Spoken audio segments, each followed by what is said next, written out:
Welcome everyone, I'm Stacy Horn, the new head of the Department of Social Science, and we are here to give you a virtual tour of McNeal Hall. Since I'm new too, we've asked Jody Workin, the former chair, and Julie Mitchner, who's the communications coordinator, to walk us through the building and into some of the spaces you might be using once we're back on campus.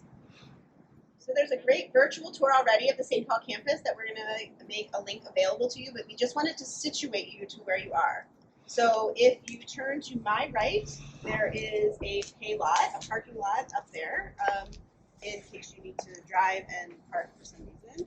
Now I think the saying is as the crow flies, right? So if you were to go this way as the crow flies, you are about a 2-minute walk to the St. Paul gym. Now if you were to go through these trees, and you can actually walk through those trees, there's a little pathway, it's beautiful, sometimes you see some wildlife. You will find the St. Paul Student Center. You should first notice our very cool home economics indication on the building. That is our history. We are formerly home economics, and so this space was originally built for family studies, as well as food science, as well as design, and so we are really fortunate to be in this super cool space that you'll see some of. So as per the governor's order and the policy of the University of Minnesota, as we go into the building, we're going to put our masks on, and we're going to keep them on while they're in there, so we're going to talk really loudly. Jody's going to show you how you might need to get into the building if you come, but we're not really sure about this part yet. So right now we need a key card to get in, which is your ID, so you'll all be given access to the building. Quick swipe, and we're in. Notice we're also standing very far apart, which is also one of the physical distancing requirements. So this is 290. This is our main office. We are working out a plan for physical presence, but the department will be open regular hours. People will meet you physically and will be available virtually.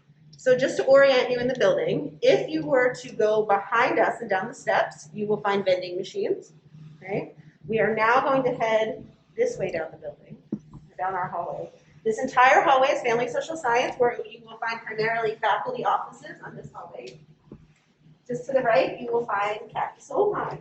So Kathy will be on sabbatical, as you know, in the fall, but this is her office, and I know she often has her door open and loves to see student faces. So as we continue down the hall, we're going to take you into room 278. Which is the primary space that you will have classes in this fall. This is 278, where many of your classes will be. As you see, we're set up for physical distance. We are set up as all rooms will be with a cleaning station as soon as you walk in, so you're able to wipe desks, you're able to clean your hands, and we are also set up for technology. So if we're not able to be in person, we are well equipped for Zoom or whatever sort of technology you might need. Now we're headed to the 3rd floor. We're right outside of 290 going up the stairs.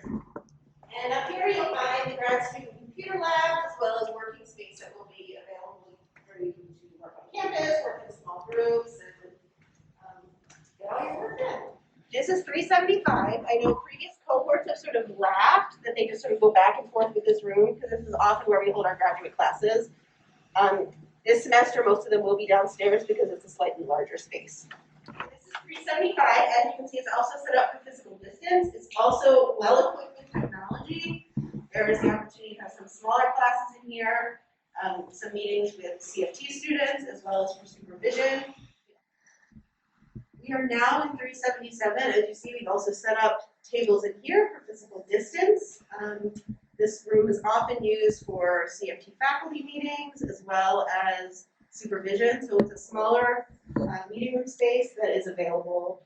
So we have 2 graduate student study spaces set up, and with their well design, we actually have not lost any workstations, so we're really excited about that. This is considered the quiet room. So if you are wanting to sit and you're wanting to work, this would be the space for you to be in. There's some very cool little pods in the back that have a footstool, and you can sit in a comfy chair, set up your laptop. They are equipped with power as well. And Jody, in this room, you want 1 person per workstation. And there will be signs on the doors with the maximum capacity for each room.